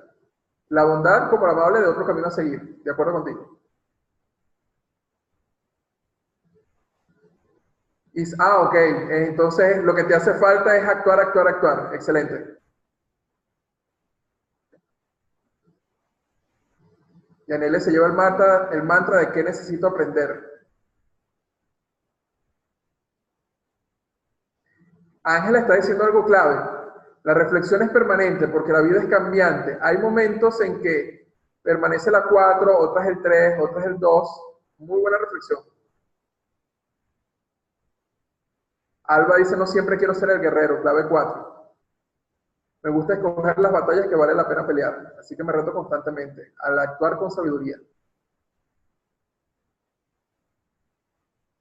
Para Ángela, la clave 1, siempre queda un aprendizaje de cualquier experiencia.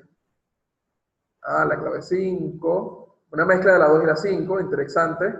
No resignarme, pero tampoco actuar desesperadamente, muy bueno. Liliana dice, yo encierro todo lo que me falta trabajando en la primera. Y de hecho, es que es la principal. Fíjense que dentro de este sueño, que tuvo muchos logros, lo que le dijo este hombre búfalo es que tenía que mirar a ese pájaro carbonero. Carmen nos dice, he trabajado arduamente en aplicar estas claves, creo que mi reto personal es aceptar que no todos estamos dispuestos a comprender estas claves. El respeto por la voluntad del otro. Interesante. El reto es la 4, dice María, ser protagonista. Inclusive, Carmen, ahorita que te escucho, ¿cómo puedes ser protagonista haciendo invitaciones? Efectivamente el otro no puede cambiar, pero ¿cómo puedo hacerles la oferta e invitarlo, estando tranquilo, que no depende de mí? Para Marisa, la 5, actuar estratégicamente gestionando las emociones. Para Rodrigo, desarrollar la humildad, donde nace la sabiduría. Para asumir muchos logros debes crecer, cultivarte, aprender y reaprender, no entregarse, insistir, persistir, dejar la pereza y reinventarse. Ese es el resumen de las 5.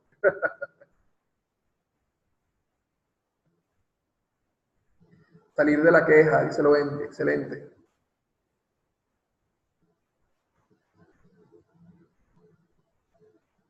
Entonces, estas son las 5 claves. ¿Ok? ver, Leomar, el 1, tener la mirada limpia y abierta para siempre aprender de todos y todos, ser como un niño. Andrés, reflexionar, planificar y accionar, tener presente que siempre habrá sorpresas que me sacarán de contexto, haciéndome tal vez dudar. Pero en definitiva, si soy compasivo, el reto dejará un gran sabor de boca luego de la tormenta. Para Xiomara, entender que por momentos caigo en alguna de ellas, respetar mi humanidad.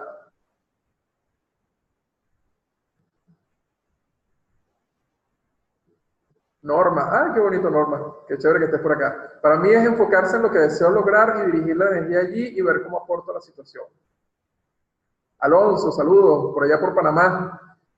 Mi reto es actuar con sabiduría, sabiendo que todo pasará, siendo cada vez más corajudo y dispuesto a aprender. Aida nos dice, como dice Freddy Kaufman, de víctima a protagonismo. Eso, fíjense que se relaciona mucho con la clave 4.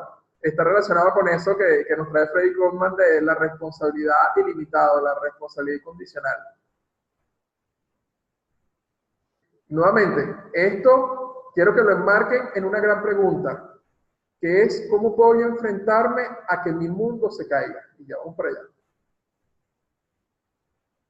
Ya les pasaré algunas láminas para que también vean cuáles fueron los resultados cuando nosotros mostramos esto dentro de las organizaciones.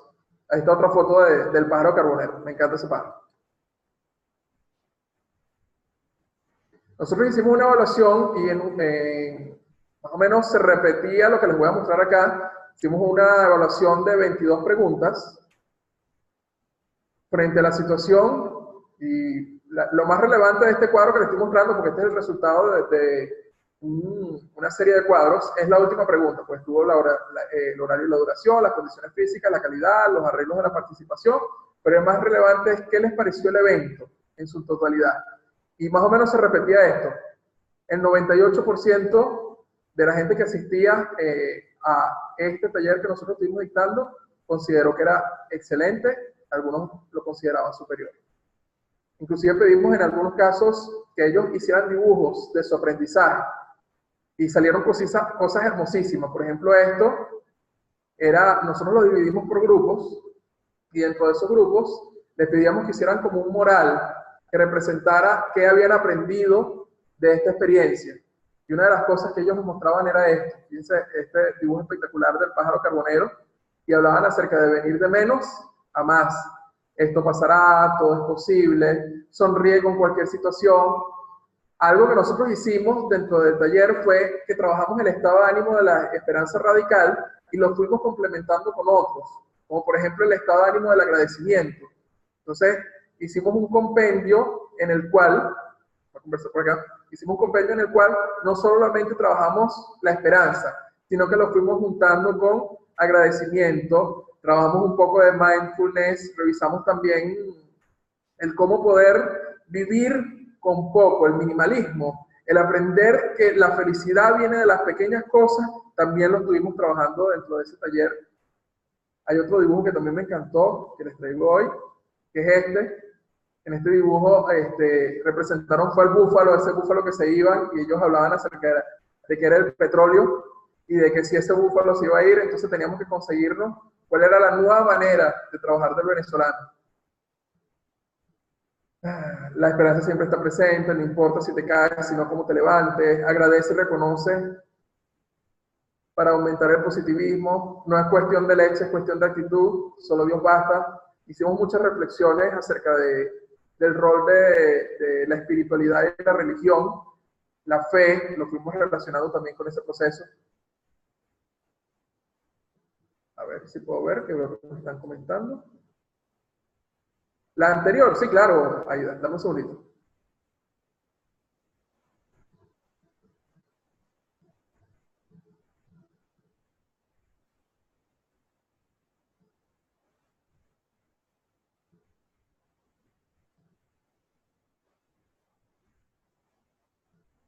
A ver. Listo. Un placer, Aida.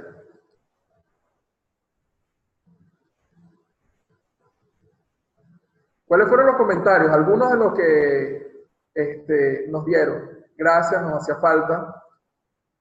¿cuándo será la siguiente sesión? Algo que nos pedían es cómo continuamos esto. Y de hecho, ahí hicimos una reflexión bien bonita, porque no queríamos que esto fuera un efecto de una pastilla, o sea, que fueran al taller y se quedaran allí y tuvieran los próximos 2 días y ya pasara el efecto. Entonces lo que hicimos fue con ellos armar un plan donde ellos se constituían en compañeros esperanzadores. Y el objetivo era que durante un mes ellos tuvieran que preguntarse semanalmente cuál de las claves era la que ellos tuvieron que aplicar en un determinado momento en esa semana para poder enfrentar la situación de crisis. Y cuyo objetivo era precisamente eso, que ellos pudieran reforzar, que no se quedara y que se lo olvidara del búfalo, ni se olvidaran del carbonero, sino que lo fueran implementando semana a semana. Inclusive hubo en algunas empresas se creó un grupo de WhatsApp.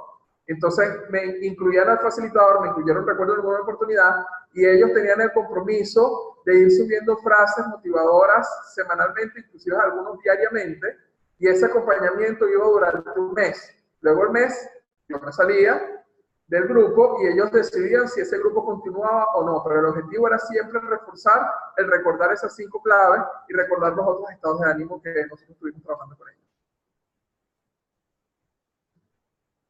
Esto fue otro de los comentarios. Vale destacar que cuando nosotros hicimos esta encuesta, no incluimos una parte de comentarios, sino que era una hoja que nosotros le entregamos a la gente, pero resulta que después nos dimos cuenta que nos colocaban los comentarios por detrás y fuimos tomando eso para poder reflejar cuando le presentamos a la gerencia de la empresa cuáles eran los resultados, le llevamos algunas de las hojas para que vieran. Nosotros no colocamos este espacio, sin embargo ellos querían expresar lo que sentían.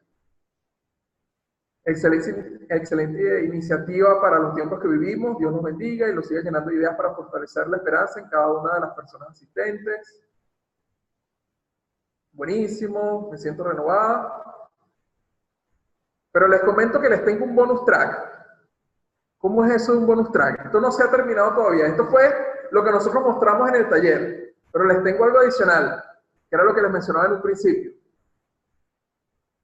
En el año 2018, es decir, el año pasado, salió un artículo escrito nada más y nada menos que por el señor Fernando Flores, de Pluralistic Networks.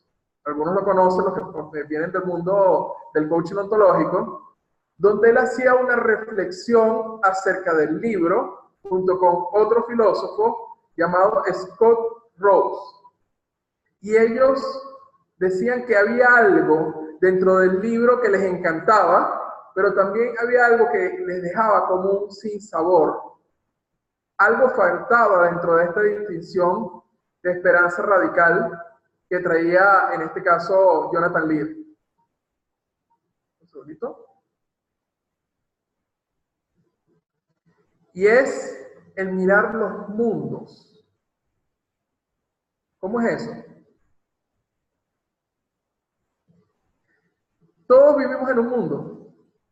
Y cada vez los mundos son más interconectados.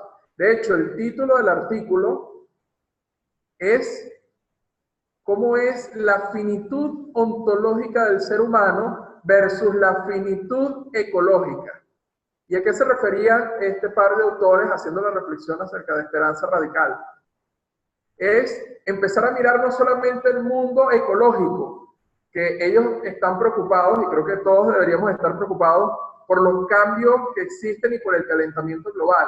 Dice, si nosotros no empezamos a mirar la responsabilidad que tenemos desde el punto de vista de seres humanos con la ecología, va a venir una destrucción del mundo.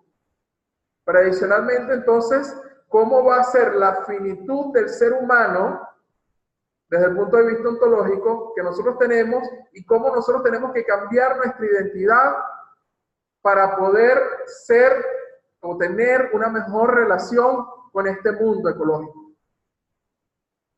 Entonces, él hacía la pregunta, primero, ¿por cuál será el búfalo de este mundo interconectado? Y haciendo la reflexión, primero dijeron curiosamente, petróleo. ¿Por qué? Porque el petróleo es la energía que más utilizamos en este momento y si se acaba el petróleo, entonces van a cambiar las cosas, pero después ellos mismos en la conversación o en la reflexión, mejor dicho, se dan cuenta de que viene entonces el tema de la tecnología y de que en este momento nuestro gran búfalo es la tecnología y la energía. Entonces, ¿cómo podemos hacer nosotros si algo de ese búfalo se va por no haber cuidado del ambiente? Y creo que una gran reflexión al respecto hemos hecho los venezolanos. Por no cuidar, por ejemplo, nuestras fuentes de energía, tuvimos estos procesos de apagones. Y es como les mencionaba hace un momento, es como vivir un proceso de devastación. O sea, no te puedes comunicar con nadie, no tienes acceso a tus tarjetas de débito, no tienes acceso a tus tarjetas de crédito, no tienes comunicación con tus familiares. ¿Cómo puedes hacer para afrontar esa situación? ¿Y qué necesitas? ¿Qué habilidades para poder vivir esa experiencia? Entonces ellos hacían la reflexión de cómo el ser humano tiene que mirarse a sí mismo desde el punto de vista ontológico para que eso cambie.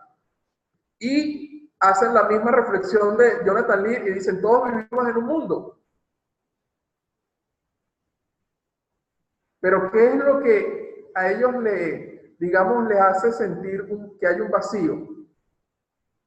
Cuando yo definía hace un momento la esperanza radical, decía que era un compromiso con la posibilidad de algo bueno.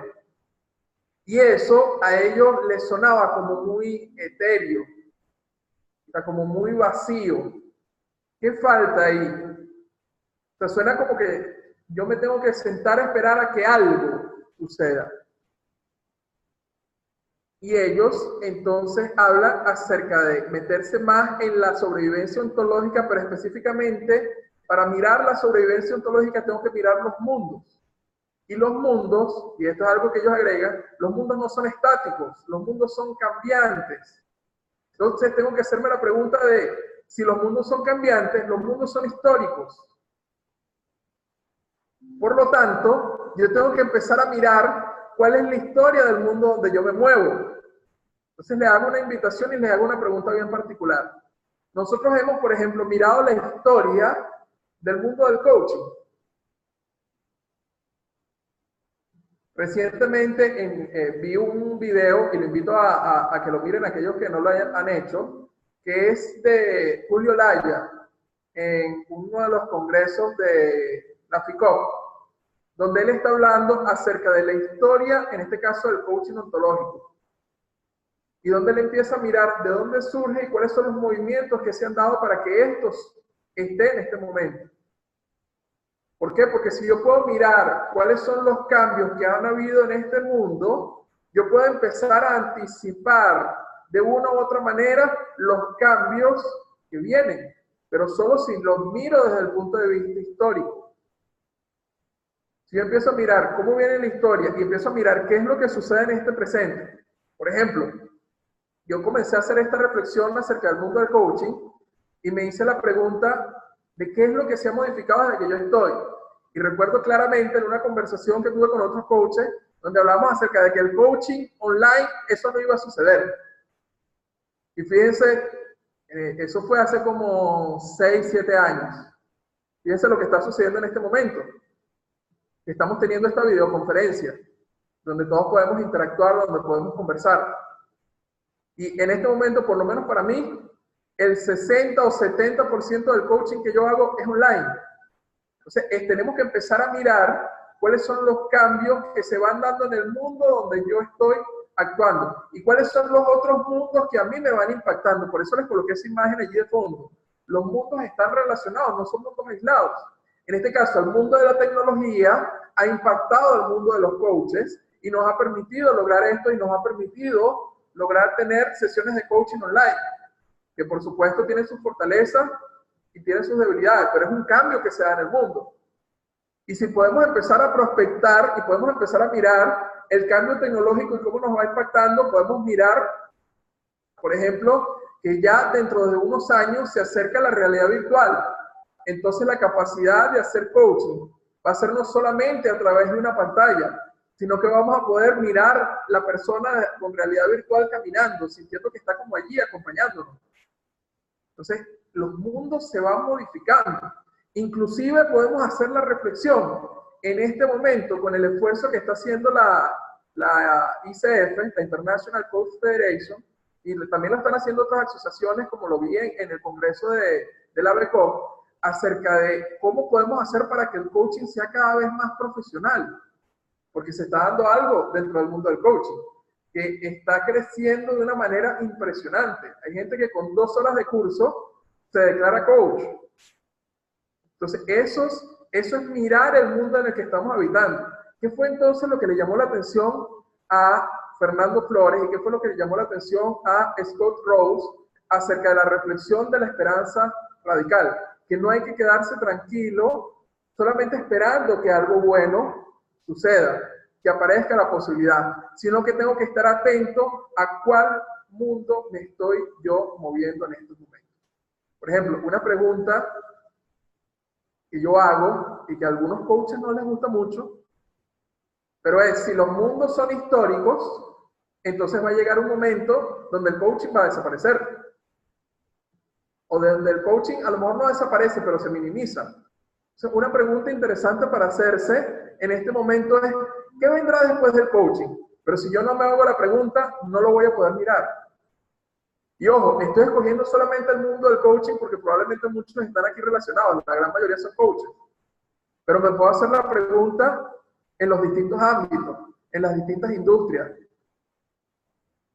Entonces, ¿cómo podemos hacer? Podemos abrir nuevos mundos, que esta es la reflexión que trae Fernando Flores y Scott Rose, si cultivamos una sensibilidad histórica.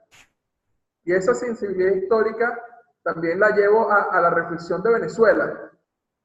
Por eso me llamó tanto la atención la conferencia del Congreso de la Asociación Venezolana de Coaching, porque era mirar la historia de los venezolanos. Si no miramos nuestra historia, ¿cómo podemos modificarla? ¿Cómo podemos cambiarla? Y mirar la historia junto con los cambios y las emergencias que se están dando en este momento. Cómo los otros mundos van a impactar nuestro mundo. Por ejemplo, solamente por dar el mundo de la tecnología, como la cuarta revolución industrial, que fue un término que fue acuñado hace pocos años, si no me equivoco, hace 3 años, dentro del Foro Económico Mundial, cómo nos está impactando.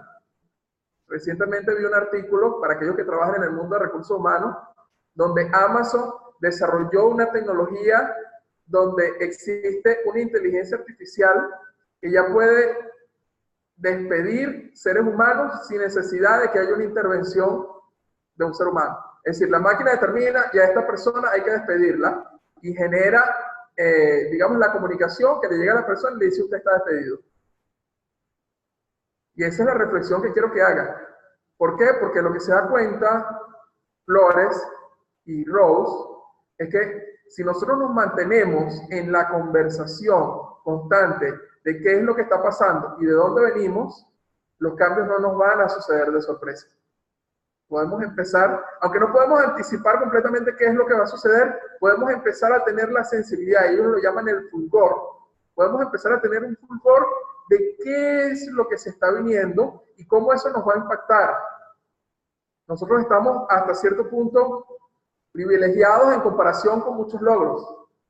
Nosotros no tenemos un sueño premonitorio que nos diga qué es lo que viene, pero tenemos la capacidad de mantenernos en conversaciones históricas y conversaciones de mundos presentes que se van modificando para poder prepararnos a que no se nos venga el mundo encima. Y esa es la invitación y una de las reflexiones que le estoy haciendo en este momento al mundo de los coaches. No quiero dejar tampoco pasar algo que está en la frase, dice, podemos abrir nuevos mundos, podemos declararnos entonces abridores de mundos, no solamente una esperanza donde nosotros nos detengamos y aprendamos, sino donde seamos esos poetas, pero para ser poetas necesitamos también ser historiadores y necesitamos estar atentos a qué mundo nos estamos moviendo. Y si miramos esos mundos, entonces podemos ser partícipes, podemos nosotros crearlo, podemos ser protagonistas, como estaba mencionando hace rato, y no víctimas de un cambio que nos tomó por sorpresa.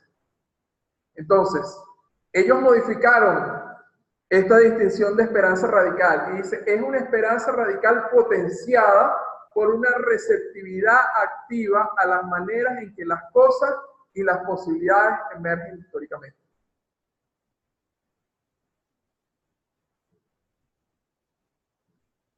Si alguien quiere un espacio, quiere revisar alguno de estos, tanto el libro como el artículo.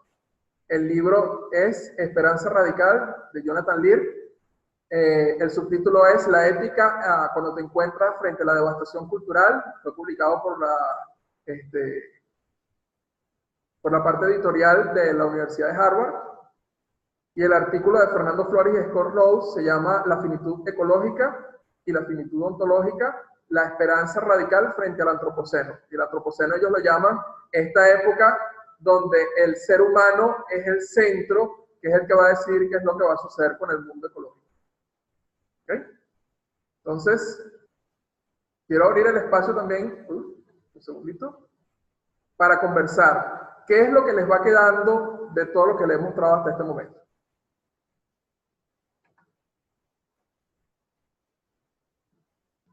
Hay varias reflexiones que estaban haciendo, pero que no vi, estaba inspirado.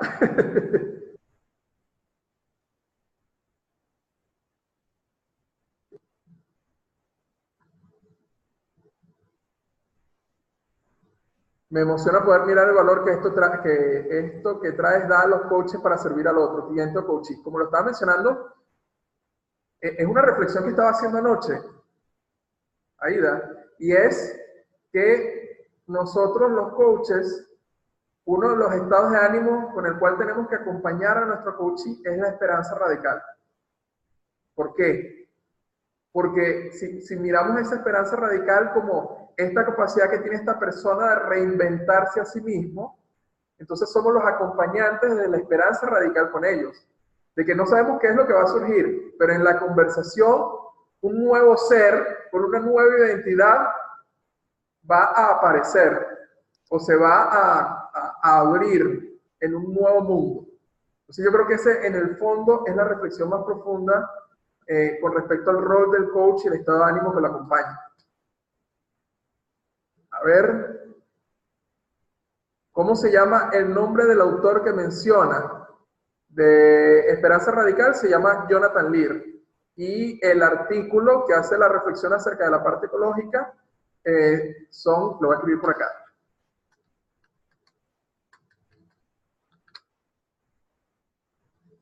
Scott Rose y Fernando Flores.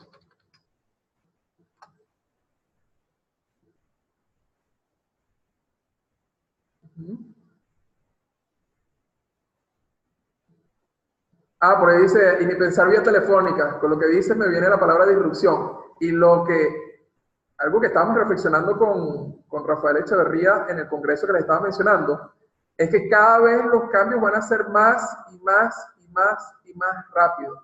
Por darles una referencia, se estima que en Estados Unidos, en el año 2021, la gran mayoría de los vehículos va a ser un vehículo eléctrico y un vehículo autónomo. Es decir, la gente va a dejar de manejar su vehículo.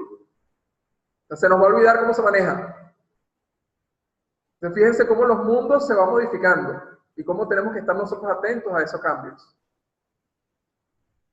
Gracias, Ángel, por tus palabras. El artículo se llama La finitud ecológica. Déjame ver si se los puedo copiar por acá. Y por favor, Miguel Ángel, nos compartes tu última lámina con tus coordenadas, por favor. Sí, cómo no, ya voy para allá. Quiero conversar con ellos un momentico antes de colocarle cómo se pueden contactar conmigo. Ahí están los nombres de los libros y del artículo.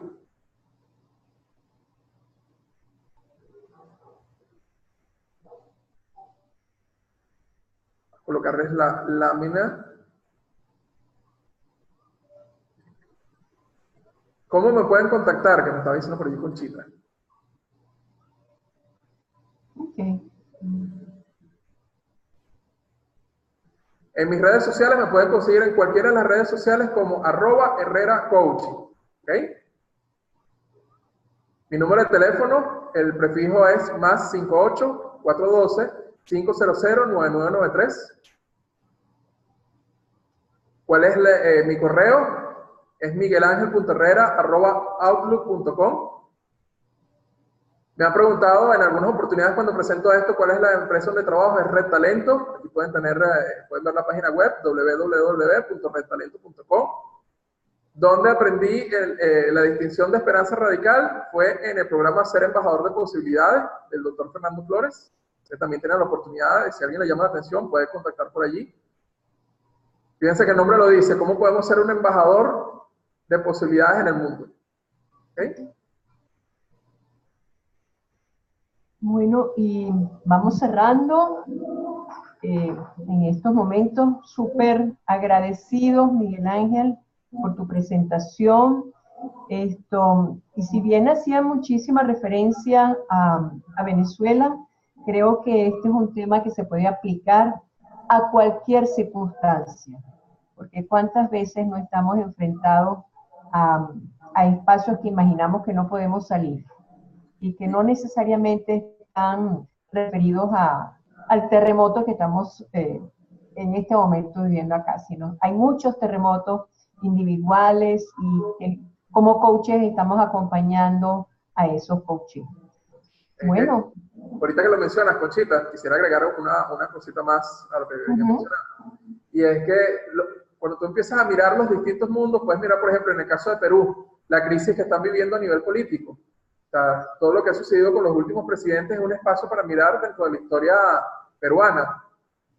Podemos mirar el caso de Estados Unidos, qué sucedió para que se presente el caso de Donald Trump como presidente como un espacio disruptivo. Lo que sucede desde el punto de vista, metiéndome solamente digamos, por el mundo político, lo que sucede con el Brexit.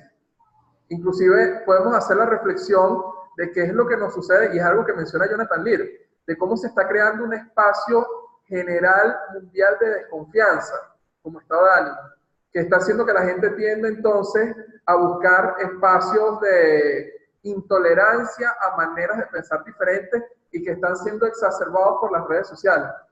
O sea, cuando empezamos a mirar, todos somos susceptibles de que nuestro mundo se modifique y de que nuestro mundo cambie. ¿Okay? Y somos susceptibles porque somos seres humanos. Y ser humano es vivir en un espacio donde tenemos que tomar riesgo y donde las cosas se van a modificar. Así es. Bueno, infinitas gracias a todos los que estuvieron presentes en este webinar. Muy agradecidos todos por la gran colaboración que hemos tenido, porque detrás de cámaras hay cantidad de gente pendiente de todas las cosas que van ocurriendo y cómo van ocurriendo y que todo quede en orden. Y nuestra invitación es para esta noche, que será 7 horas de Bogotá, 8 horas de Venezuela, 9 horas Argentina, donde tendremos a Marco Leone con el culpa o responsabilidad es el tema que nos va a tocar. De manera que aquí estamos rodeados de excelentes conferencistas. Gracias, Miguel Ángel, por ese maravilloso regalo que nos has brindado hoy. Ustedes no se imaginan lo que significa que Miguel Ángel, que vive en Valencia, esté presente en este momento y que esta transmisión haya sido impecable. Realmente. Pues, sí, miles para hacer la acotación, que se estarán preguntando qué significará eso. En este momento, como restos de la situación que tenemos a nivel eléctrico, digamos en varias ciudades, por ejemplo la ciudad donde yo vivo, en Valencia, están haciendo cortes y son cortes eléctricos y son sorpresivos. O sea, no tenía manera de poder predecir en qué momento podían quitar la electricidad, y como no sabía, entonces tuve que ubicar un lugar. En este caso, aunque ustedes no lo crean, estoy en una clínica. Entonces, estoy en el salón de conferencias de una clínica, porque es la única que me aseguraba de que tenían un internet satelital que no se iba a caer y donde me podían asegurar de que si se iba la electricidad, automáticamente a los 30 segundos se activaba un generador eléctrico para poder mantener. Esa es la parte guerrera tuya, Miguel Ángel. Excelente. Bueno, mil gracias a todos por su presencia y los invitamos pues para esta noche y mañana pues para seguir con los webinars. Sigan posteando esta invitación para que sea mucha gente la que se entere de todas las cosas que hacemos los coaches. Mil gracias y buenas noches para todos. Mil gracias a todos. Gracias, Miguel Ángel.